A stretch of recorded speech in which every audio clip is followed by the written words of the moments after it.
Phone Truths is brought to you by Sky Mobile, and it's mobile you can expect more from. So are you tired of paying for more and getting less? Well, y'all know more, because in a world of less, Sky Mobile is here and you really can expect more from them. You really, really can. So you can actually pay a lot less, because with Sky Mobile, you get all of your data, texts and calls for just €15 a month for life. It's all the Instagram you can scroll, all the friends you can WhatsApp, and all the family who listen to you, all just for €15 a month. So don't settle for less. Expect more with Sky Mobile.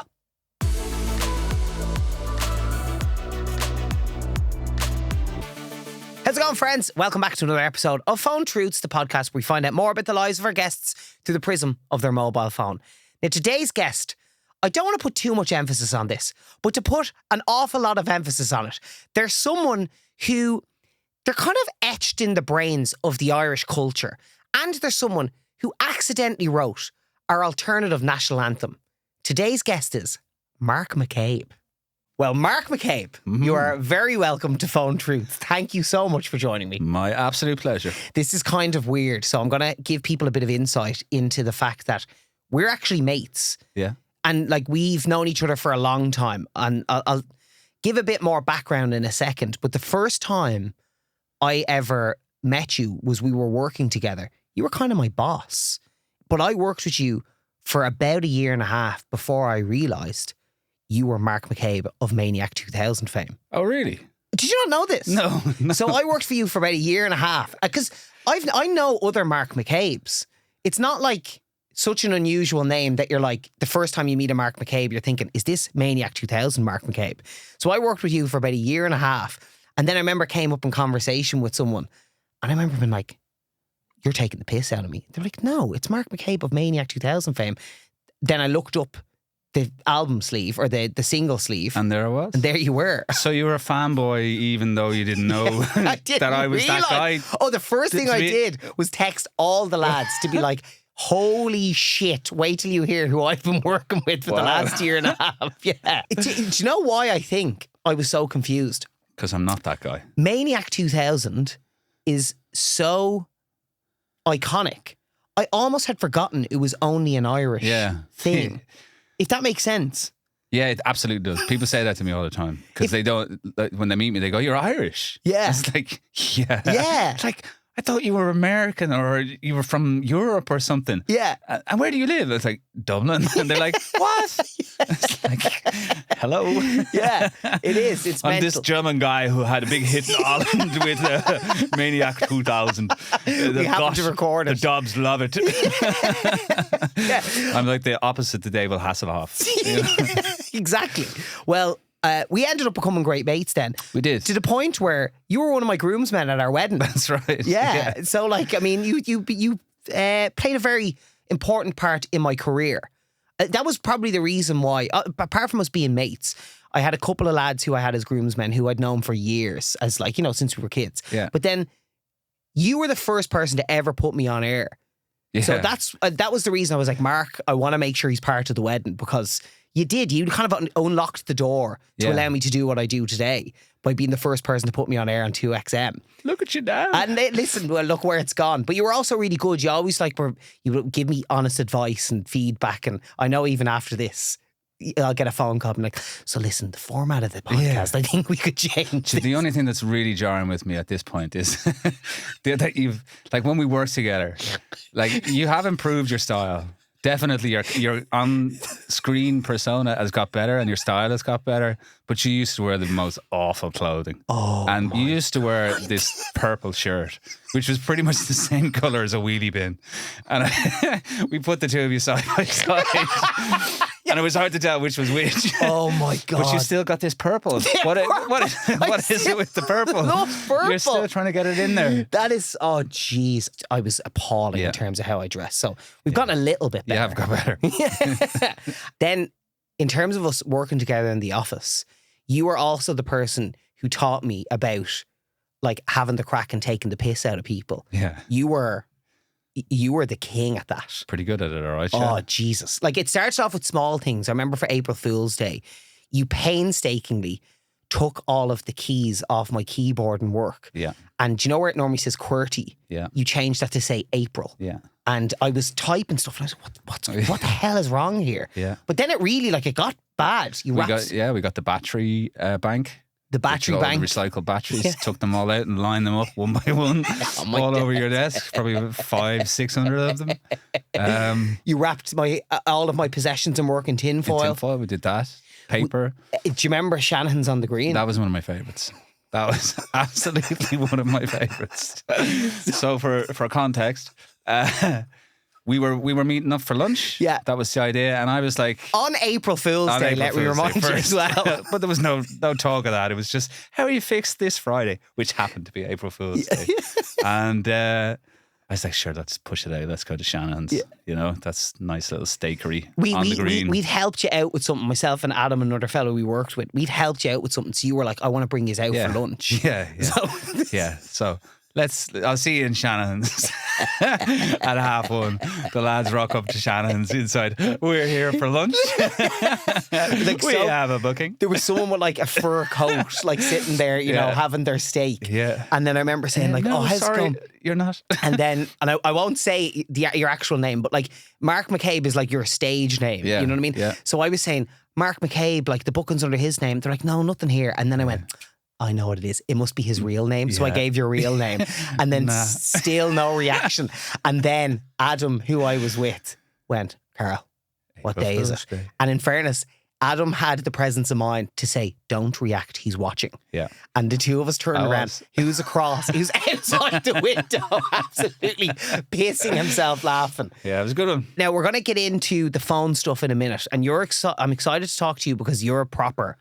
Like you make me not look like a nerd. Yeah. You're a real nerd when it comes to that stuff. But let's chat Maniac just quickly because it's a big year for Maniac. Yeah, 25 years, which is just like I was thinking back, and you're right, I was thinking back about, you know, that time and thinking about, you know, phones and stuff like that. And I absolutely was a total tech nerd even back then, but like things were so different. I mean, when Maniac was released, that was really only the start of texting, people texting each other and stuff like that. I mean, people had been using mobile phones, but like, so it was, you know, technology was still in its infancy. Yes. And Maniac was released on CD and cassette and vinyl. There was no digital download. So, yeah, it's hard to believe it's 25 years. Did the phone though play a big part in any of the pirate radio, which is where Maniac came from? Where it came about. Yeah, so was there people ringing in to request for it? Like, where did it start? Yeah, so it was Pulse was the pirate radio station. So we recorded it. It was part of a party piece for any of the gigs that we were doing because the station funded itself by running gigs. Yeah, that's how it made money and the odd advertisement here and there. Very official, of course. I'm sure. Oh, totally. It became official because they awarded a license to a youth radio station and now we have them all over the country. Wow. So it kind of started all of that. So we proved that there was a market for it. That was kind of how it happened. But we were running these gigs. I was doing these gigs. I was performing Maniac at these gigs. We recorded one of them. We started playing it on the radio. People started ringing and asking for it. And they literally were ringing. We had an old school landline phone and people used to dial the number 8636170. Wow. That was the number. And it was only towards the end that we had a mobile purely because we moved into another studio. We didn't have a landline, I think, or something at that time. But there was no text. It was all still, we were picking up the phone. Whoa. We had the phone plugged into a charger and people were ringing us on this mobile phone. So, did you know at the time, was it immediate in terms of realising we're onto something that's huge here? No. What happened? The station went off the air because we went to apply for a license. We were told, if you want to go for the license that we're going to award for somebody to do what you're doing, you need to come off the air. So we shut down 30th of June, 1999. Okay. So what followed after that was Billy from Abbey Discs got in touch with me and he said, listen, I'd love to put this out. We had a great relationship anyway because he was feeding us music for the station. I was programming the station at the time as well. So we were pretty close anyway. So he knew there was a market for it. And he said, let's record it. Let's put it out. So we set about, re-recording the backing track. That was done by Tim Hannigan, Simon Fitzpatrick, SoundCloud and 4Rhythm originally. We went off to the cricket club in Clontarf. We recorded it, delivered it to Billy. He put it out. we thought it would do okay in Dublin because we knew there was an audience in Dublin for it. But I kind of was like, I remember thinking at the time, how is this going to react in Galway or Cork? Yeah. You know, and I had never really played gigs in Galway or Cork, so I wasn't familiar with that audience. And the first week it went number 2, and then next week it went number 1, and it just stayed there for 10 weeks. Jeez, like it's crazy. But does it still shock you looking back now in the context of 25 years?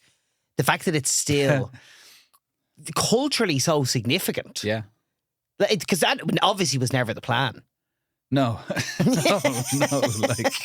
No. 25 years. Yeah. It was like any chance I had of a career in music destroyed.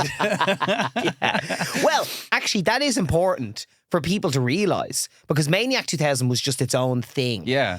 And it lived on its own. Yeah. But you've done some amazing things in the world of music outside of that. Yeah, but it's always been overshadowed by Maniac, you know, because Maniac has just, as you say, it is this cultural phenomenon that people still, you know, lose their minds to. And all the way along, it hasn't been really available. Yes. So it was on YouTube. It's not on Spotify. It was for a while.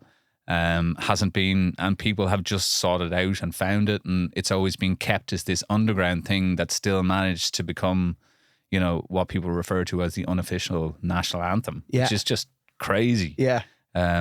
But look, what it is a song is a moment in time. It's a capture, and people take that moment and develop it themselves. Yeah. And people have just had great times with that track. And it really sort of fits with our psyche as Irish people, not taking ourselves too seriously, having a bit of a laugh, wanting to have a bit of a rave. And it's just like, it's just good fun. And anytime I get embarrassed about it, and I used to be really embarrassed about it. Okay. Anytime I do, I kind of just, you know, it's very quickly dissolved by the fact that mostly these days when I'm performing it, it's in an arena or it's in a festival, you know, with a big crowd, and they absolutely adore it. And I adore performing it for them because the response that they give me, and anybody who ever had anything to say about it, you obviously just haven't been in the room when it's gone off, because it's phenomenal. Well, speaking of which, because I have been in the room when it's gone off. I was at Electric Picnic in 2015 for the 15-year anniversary. Yeah. That was, honest to God, in terms of energy and electricity in a room, that was U2 at Croke Park kind of level for me. It was crazy what happened that day. But you're going to be performing it again in only a couple of months' time. Yeah. Tell us about that. Yeah. So just before I do, the thing about it is that when that happened at Electric Picnic 2015, that was where I realised what it meant to people. Yes. And that's where I stopped being ashamed of it.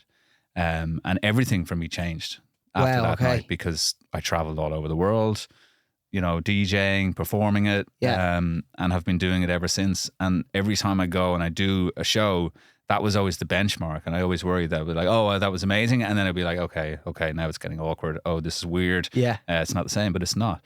Every time I perform it somewhere, it just it is a magical moment. Yeah. And it's bizarre.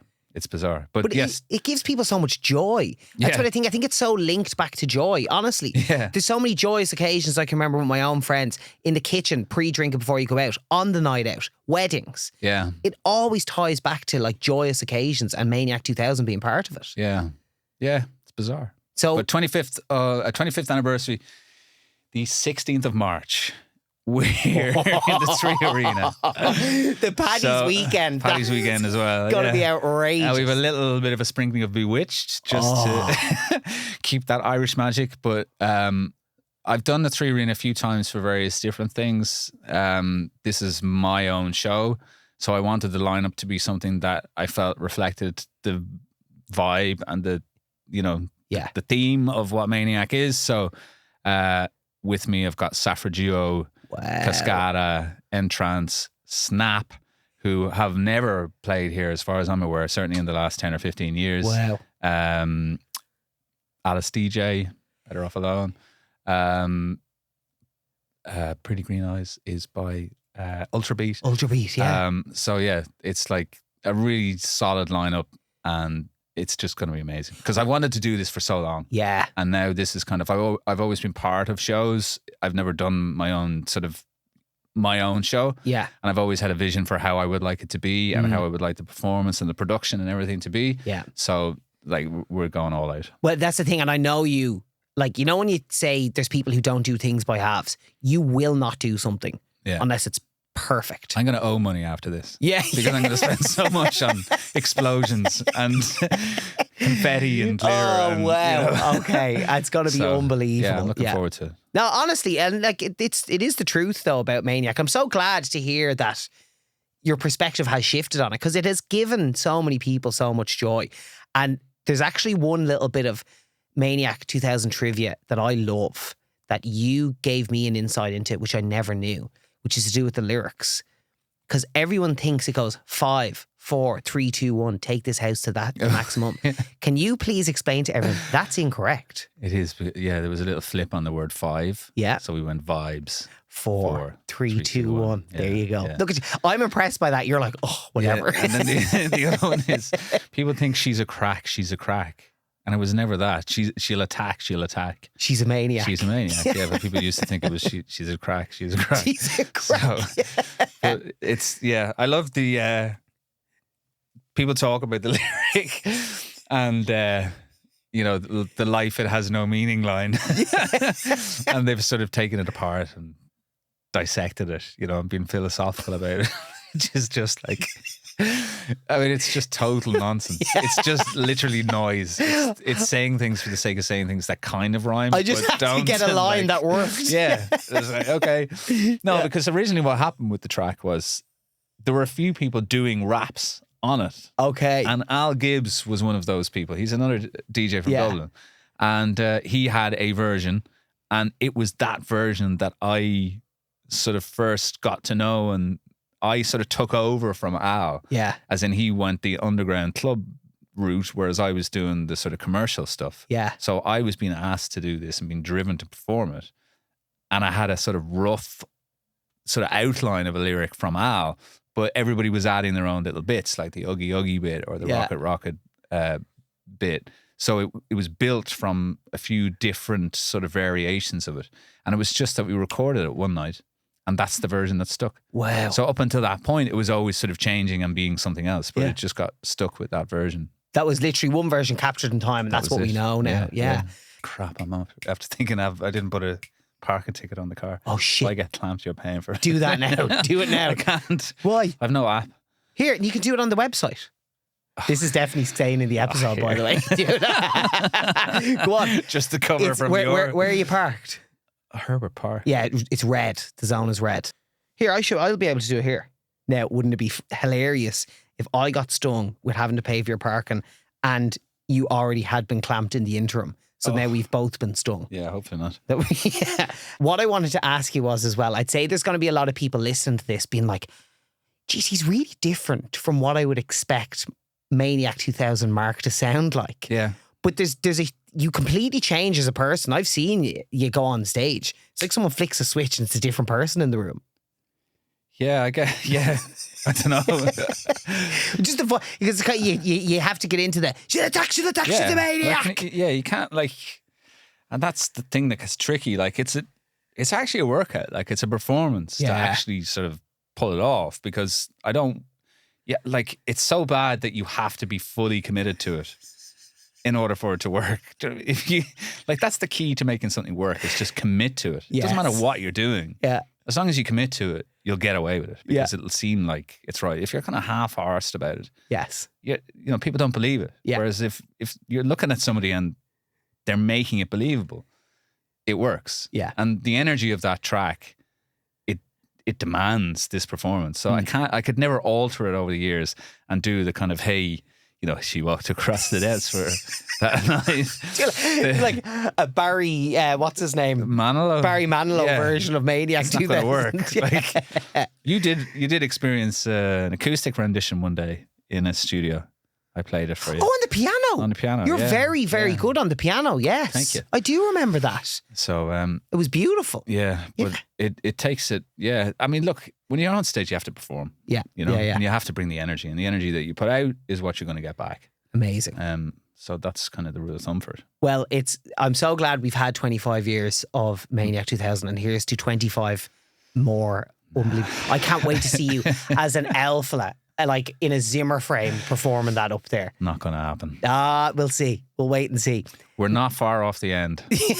Really? Yeah, I reckon so. Yeah, I reckon so. From your perspective, or do you think it's about to run its course? What do you mean by that? I don't think it'll ever run its course because I think it's had like maybe in 30 years. Yeah. You know, I think it's at a point now where it's kind of weddings and christenings. So if that's the cutoff, then, you know, there's 20 years probably before it's a funeral song. Yeah. For a lot of people. And I've had people come up to me and say, it's my funeral song. I'm not joking. This is my funeral song.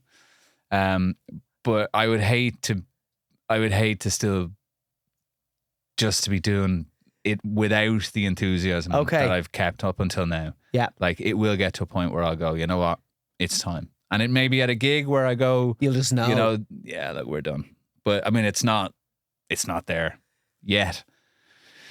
It's up to, okay. Do you know who that's up to then? The rest of us. Yeah. Well, we need to. No, yeah. I'm not letting this die. Okay. All right. Okay. I'm not ready to say goodbye yet. No way. Okay. Okay. I want to talk to you about your phone now, and I'm excited to talk to you about this because you are a proper phone nerd. Yeah. A nerd in general. But what I would like to ask you first of all, does your phone play a big part in your life? Oh, huge. I use my phone more now than I would probably use a laptop.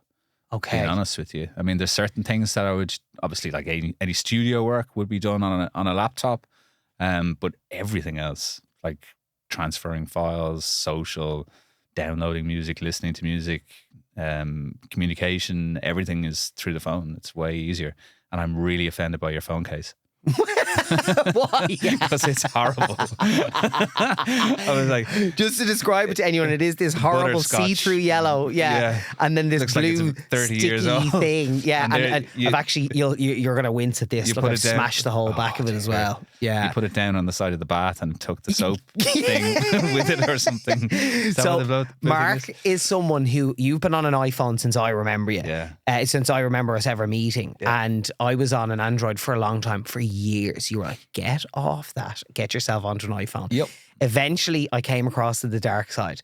Turns out everything you were telling me, absolutely true. Absolutely. It's changed my life. Yeah. You are such an iPhone fan. Do you remember we once drove to Belfast? Oh yeah. So that you could get the newest version of the iPhone a day before it came out in Dublin. Like just for the crack. And we went to the Titanic Centre together then. Yeah. And I still have the picture at the front of the bow where I'm holding you. We had a great day out. I have a long history with the iPhone. Like the day it was released, that original video where Steve Jobs is saying it's an iPad, or it's an iPod, it's a phone, it's a whatever. Like that just in my head went, okay, here we go. Because up until that point, I had been using Motorola or BlackBerry or all these really awkward, really low resolution screened handheld devices that took a SIM card that connected via GPRS, which was painfully slow. Yeah. And just the iPhone landed and it was just like, oh, wow. This actually works. Yeah. And I have one of the very first gen iPhones at home in absolutely perfect condition. So I'm going to keep it forever. Have you ever got it valued? Do you know, would it be worth a few quid? It's worth a few quid now, yeah. No way. Yeah. If I had the box and everything, it'd be worth even more. A lot more, but I have not a scratch on it. See, you know the way everyone's told, you don't need to keep the box. Oh yeah, you do. Keep the box. Yeah, 100%. What was your first phone? Oh man, like I was thinking about this and like I was an early adopter. Like I've always been an early adopter with things. And it was the same with phones. I had an 088 number. Okay. And you probably don't even know what 088 is. I remember 088 was like, that's a proper brick phone, isn't it? 088 was the analog network. So it was before GSM, which was 087. I told you he was a nerd. Yeah, here we go. Let's go. Strap yourselves in. Well, Motorola, first release. My uncle had a car phone. He was the CEO of Philips in Ireland, so he had a car phone, right? Wow. But the car phone was a huge battery and then the handset on top of it. or it was the handset in the car that ran off the battery. So it was portable, Yeah. but you had this huge carry brick around with you, and you literally pulled it up, and it was connected with a cable to the battery. Wow. That was my first introduction to a phone. Yeah. My own phone, this was post what was called mini call, right? If you want to go back here we go, right? Get a life, get a mini call. Yeah. There's people watching this now that are going, oh my God. Mini call was this scam that was set up. So people had pagers. Yeah. Okay, so it was either house phone or pager. And the pager sent you a message. Right. So I could send you a message, right? If you were paying for a proper pager tariff, hey Carl, it's Mark, would you give me a call? Yeah. That would be the type of message that you might send. Mini call was like this kind of consumer version of it. You would get a message to say to call them so that you could get your message. But the message that you got gave you a 1550 number, which was a premium rate number. So you then had to call this premium rate number in order to find out, oh, such and such wants to call you. So if you wanted to contact me, you'd call Mini Call.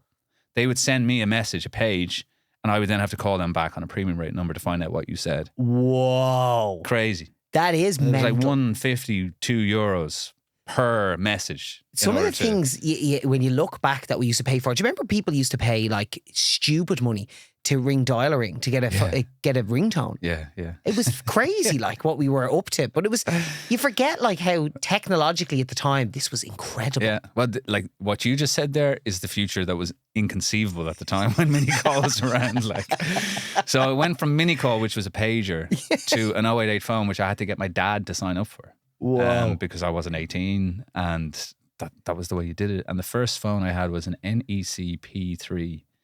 That's what it was. And it was like this big and about that thick and had a big aerial coming up off the top. But you could unscrew the aerial and it had a flip aerial. But it was massive. It was huge like that. And I was absolutely fascinated by phones. Yeah. I was fascinated by the fact that you could also listen to other people's calls at that stage because it was an analog network. No way, so you could tap into other people's calls. With a standard scanner, you could listen to calls.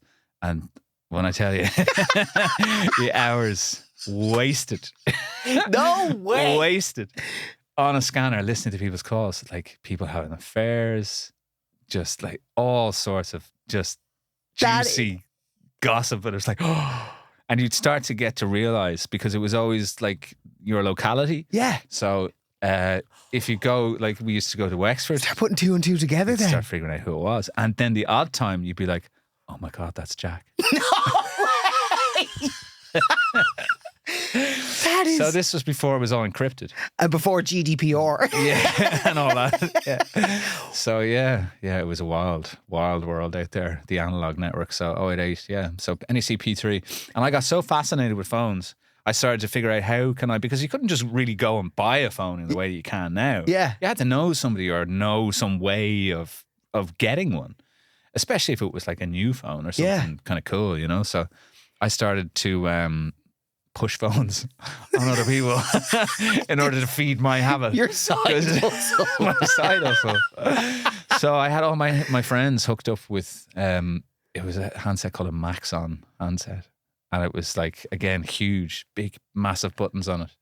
And everybody was loving it because it was starting to take off. It was starting to gain momentum because mobile phones were a businessman thing. Yeah. Like you were flying in a jet, driving a Mercedes in a suit with your business phone up to that point. And then they became kind of accessible and everybody started to get them.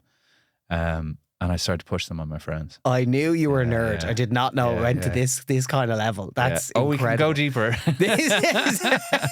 Well, do you know what? Maybe we'll go deeper at some point. But I'd like to know now. Can you remember the first text you ever sent? Actually, yeah. Funny thing about text is I remember floating around through the menu system, menu of this phone, and phones were for phone calls. Yeah, that's what you used them for. It was a mobile phone, as far as people were concerned. But if you went through the menu, it had this text section, and then it was like create text. I was like, what the heck is this? Like, and you could type in, you know, hey, how are you?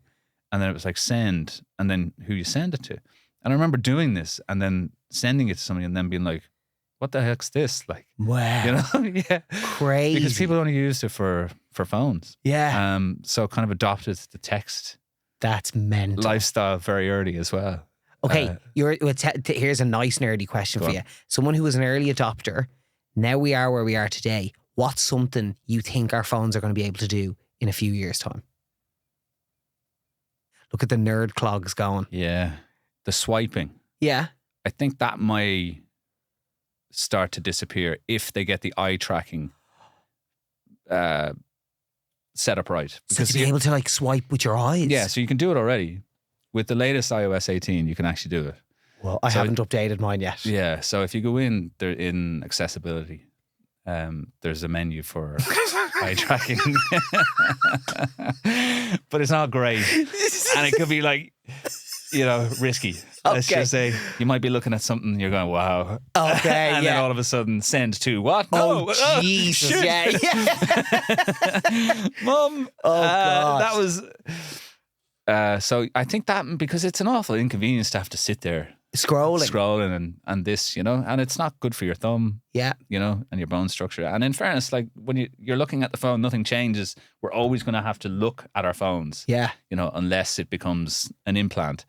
In that case, we're still looking at something. But I think eye tracking is probably where it'll next go. Okay. Because it is very archaic to be using your fingers. And Cue Mark, age 60, pushing eye implants on his friends. Yeah. Did your phone ever get you in trouble over the years? Did my phone ever get me in trouble? I had my phone in school. And I know that that doesn't sound like so what, but like nobody had a phone. Yeah. Nobody had a phone. And by the sounds of things, they weren't very concealable either. No. So it was, it rang once in class. And it was like, what the hell? Did people even know what was going on? Not really, no. Not really. I got mugged in town outside the mansion house when I was a kid. And I had my phone in my pocket. And 4 guys surrounded me. And they were like, what's in your pockets? What's in your pockets? What's in your pockets? And I had the phone there, but I was keeping my finger on it. I was kind of going, you're not having that. You're not having that. That's all I kept on saying. And when they got it out and kind of looked at it, they just disappeared. They left me alone. Because I think they either thought that I was this guy's connected or something, or he's with the cops or something, but they just left me alone. Wow. So it's got me out of trouble. Okay. As well as getting me into trouble. Well, actually, that's a question for later on as well about sticky situations. Very interesting. Yeah. Also, it could have been a weapon at that stage to get rid of people. No, it was. And people did use them as weapons. They were that big. That is mental. Like, you just forget how far we've come with it all. I want to go to the highlights reel now of your phone, all right? So these are just some of the moments that you've captured on your phone that you find yourself going back to all the time. Oh, wow. So is there any particular memories that you have in your camera roll that you love looking back on? My children being born. That is true, That's though. the first one that has to go in there. Yeah. I always kind of do a little scan at a gig.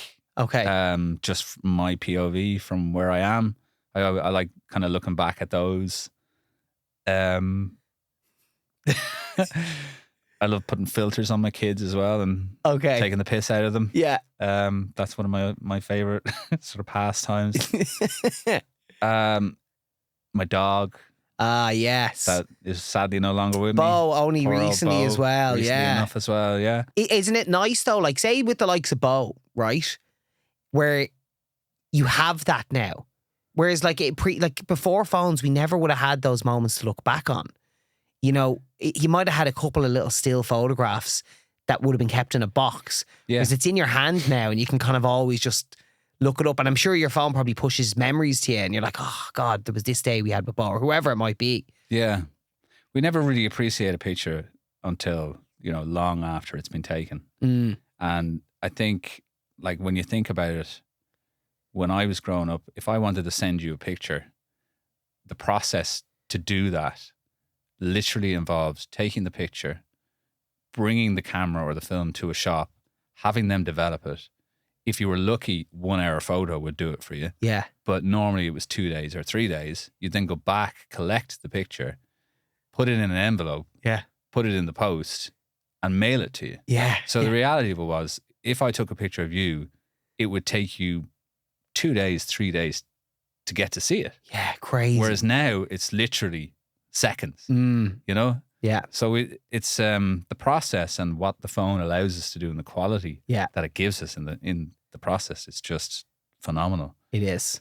In that vein then, I want to get on to the good, the bad and the ugly. So times when your phone's been playing a supporting role at brilliant moments in your life and some awful moments in your life as well. So first of all, I want to ask, can you remember what's the best phone call you ever received? Like everything comes through the phone. Yeah. You know, most of the news that I have ever received that I remember has always come through the phone. Like I was on the way back from the electric picnic, 2009, and my wife was heavily pregnant with our first kid. Yeah. And she was like, I was working at the electric picnic, and she was like, oh, go, you know, and I guess I'll call you and you can come back if I go into labor or whatever. And the whole weekend I was like, oh God, check the phone. And it didn't happen. And then we were literally in the car on the way back, and she rang and said, yeah, we're on the way. Whoa. So he had waited until the very, very last minute. No way. So I got the weekend out of it and went back. So like calls like that, you know? Yes. And then you're sitting in the car and it's like, holy crap. Yeah. You know, this is happening. Yeah. Electric Ireland calling me and saying, hey, would you like to come and play at the electric picnic? That changed everything, you know, from then on. That was 2015. Yeah. Then, you know, I mean, it's all work related, a lot of it, you know, getting a call to do a remix for such and such a person. And I suppose, like it was all really exciting to start with. Like, I mean, I could tell you, I got a phone call to say, you know, here we have a label putting down an offer and it's for £150,000. Yeah. You know, and there's another label that wants to beat that offer, and us not knowing what to do. Was this at it started Maniac? Maniac time, yeah. Wow. So the UK got sort of wind of it, and there were offers coming in and stuff like that, and that was just crazy. Did you stuff. take any of them? Didn't take it. No, I never went.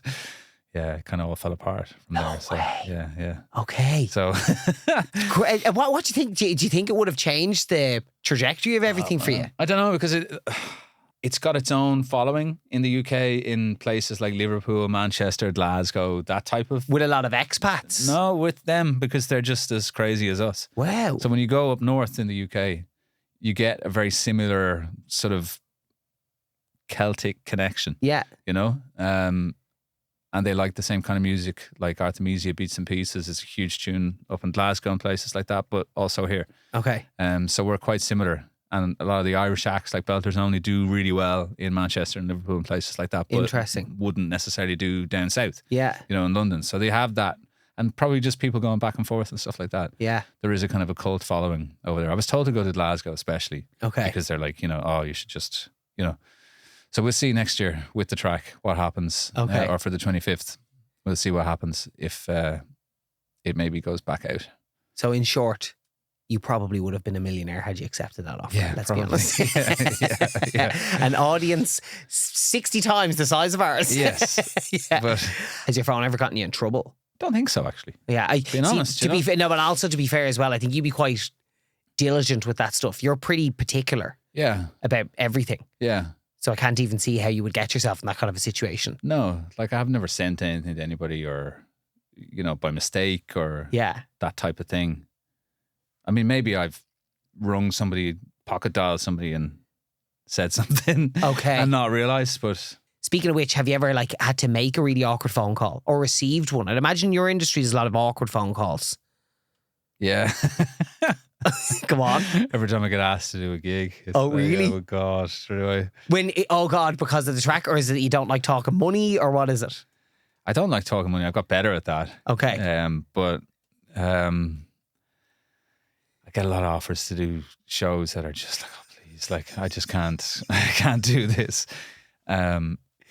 And I try and be nice about it, but it's kind of tough. Okay. It's tough because you just have to call it what it is. Like times have changed. Everybody knows the nightclub industry has changed and so on and so forth. And at the start of this, I said, you know, I'm very lucky that I'm doing what I'm doing and managing to do it at a level which is, you know, really good fun. Yeah. But there's an awful lot of really, really bad nightclubs out there. Okay. And they just don't get it. They don't understand that they haven't moved with the times and they're wondering why they're empty and why there's not people there.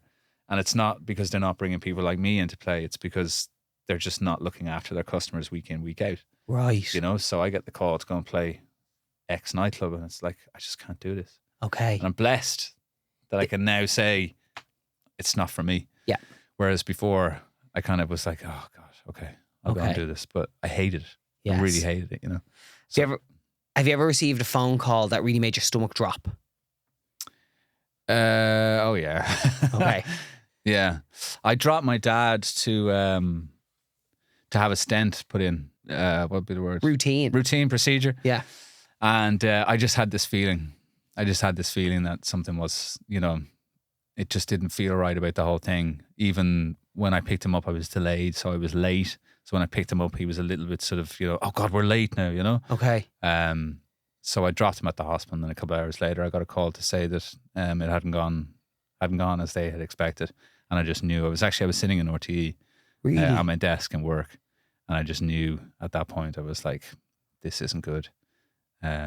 So that was like, that's just where everything just drains from you for a minute, and then you just get a fight or flight response.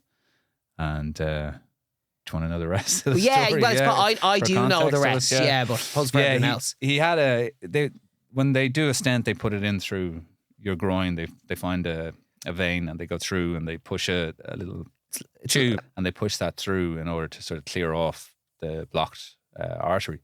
And when they were doing that procedure, they basically pushed too hard, so it pierced through the bag of what your heart is contained within. Yeah. That means your heart loses pressure. So his heart basically collapsed and couldn't breathe. So they had to do an emergency bypass on him, which is to bring him in, emergency surgery, open him up, try and solve it. And they got him going for a few days, but unfortunately 4 or 5 days after he passed away. Okay. So there was 2 phone calls really. There was one to say that it had gone badly, and then 6 o'clock in the morning, a week later, a week before Christmas, it was the call to say that he had collapsed in the middle of the night and he had passed. So Okay.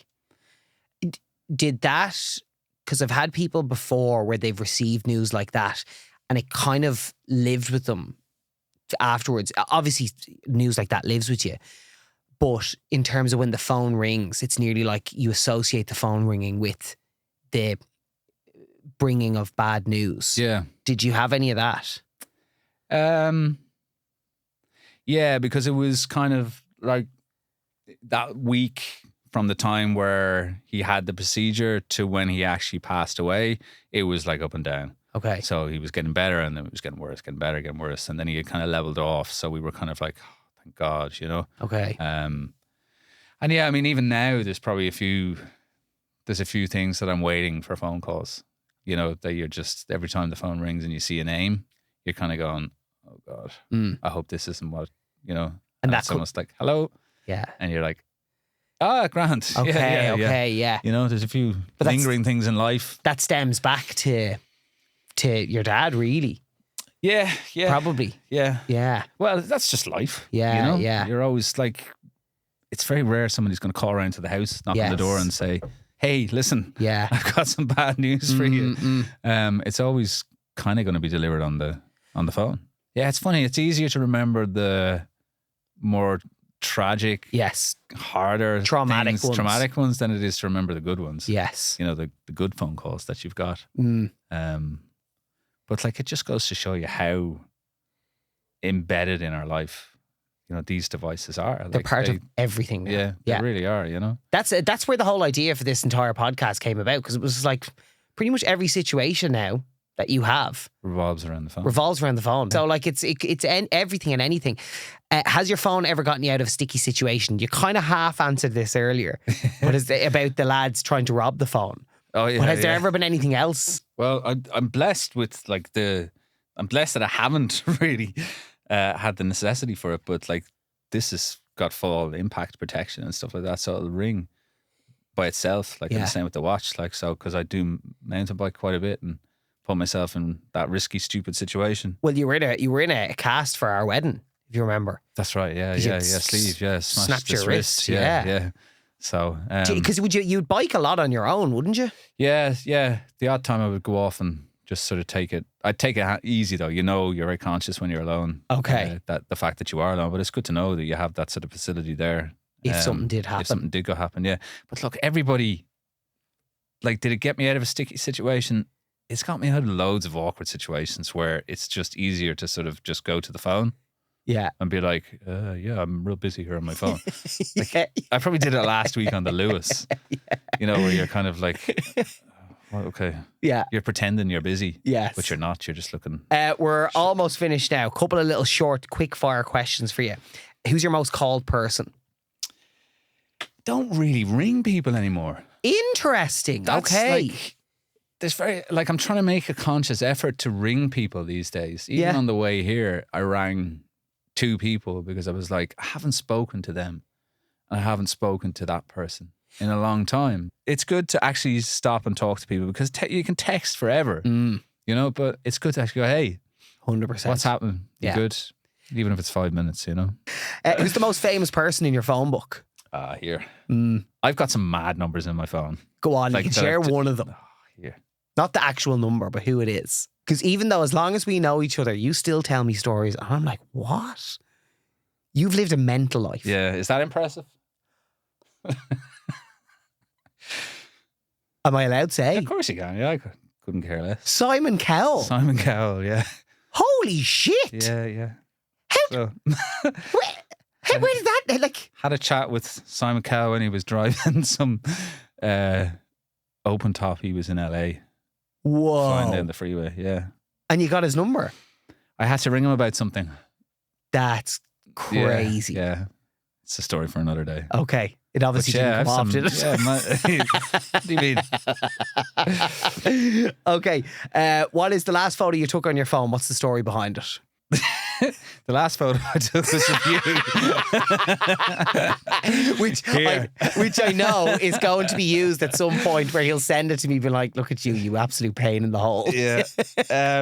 It was actually, would you believe it or not, the last proper picture was of an ornament my mom gave me. For Bo. For Christmas. For Christmas, yeah, that we put it on the tree because this is our first Christmas without Bo. I know, but it is.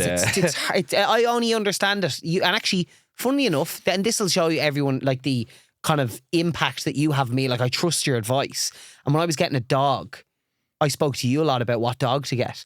And you said it to me. You were like, I'm telling you, Carl, a Labrador. Yeah. I'm telling you now. They're the greatest dog you'll ever own. With the kids. Amazing with kids. And we were thinking about other breeds.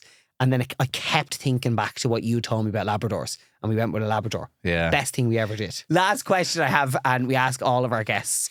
Is there anything you've learned about yourself through your phone? These are deep questions. It's a very deep podcast. Yeah. Have I learned anything about myself through my phone? Everything. Like when people talk about artificial intelligence, this is it. Like it is exactly that. Yes. There is nothing that I cannot do by opening a browser and researching it on my phone. And when you get into the habit of doing that, you actually become quite good. And I've been doing it for years. And people, so I would help out family and friends, and it might be you asking me an opinion on something, or it might be your car is doing something funny, or you have a problem with your computer or whatever. Like this is the plug-in. And if you learn the process of just actually going on and figuring something out, you have to cut through an awful lot of crap because there's 90 people out of 100 putting on the wrong answer. Yes. But if you look deep enough, you can find the right answer for pretty much everything. If it's to do with your health, which is the worst thing to do on a phone, obviously, like it's the first thing you do. Yeah. If there's a problem with my car, it's the first thing. Who's done it before? What's the process? How do you change it? I'm not a mechanic, but I managed to fix my car again last week purely by just doing a little bit of research. Okay. So, like, I'm still learning about myself through the phone because it's still feeding me so much more information than I ever thought that I possibly could consume, and it having an impact in how I live my life and what I do and what I'm able to do and achieve. Yeah. So does that answer the question? Yeah, and it does because I know that you're a real DIY, get it done yourself, figure it out type of person. And I've seen you implement that. And like anyone who's ever come to you with a problem, you will be able to solve the problem. Everything's fixable. Yeah, everything's fixable. Yeah. And I think that's probably what you have learned through your phone. Totally. Is that actually you're capable of doing pretty much anything. And everybody is. With the help of that as a device. Or just the insight from other people. So yeah. So in answer to your question, I am capable of way more than I ever thought with the help of this. Yeah. That's the reality of it. Like, there you go. what a great way to finish it. Mark, thank you so much for sharing your phone truths. No problem. Also, as well, to be sincere with you for a moment, you're a great friend. Thank you. You're a great guy, and I owe an awful lot to you. So thank you so much. I wanted to talk about the fact that I was one of the first people in this country to have an iPhone. What? Yeah. Were you? Yes. Go on, tell us that then. Fine. Oh wait, I'll see if I still have it. If I search my contacts for iPhone, I do. I still have it. Stephen iPhone. Now you might be Stephen iPhone, but this guy is from Cork. Yeah. And he was my go-to guy for iPhones. I somehow found him, and he was able to get iPhones in this country way before anybody else. And I remember I met him up in Parnell Square and got my first iPhone from him. And it was one of the first 50 that were in the country or whatever. Wow. So yeah. Well, that is a great way to finish it off as one of the greatest phone nerds and general nerds I've ever known. Yeah. Mark, thank you so much for sharing Bring your phone truths. to the 3 Arena on the Yes. 16th of March. And book your tickets through your And phone book your as well. tickets through your phone. Yeah, Ticketmaster.ie. Good man. All right.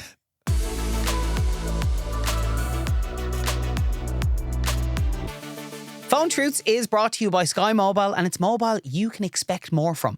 So are you tired of paying for more and getting less? Well, y'all know more, because in a world of less, Sky Mobile is here and you really can expect more from them. You really, really can. So you can actually pay a lot less, because with Sky Mobile, you get all of your data, texts and calls for just €15 a month for life. It's all the Instagram you can scroll, all the friends you can WhatsApp, and all the family who listen to you, all just for €15 a month. So don't settle for less. Expect more with Sky Mobile.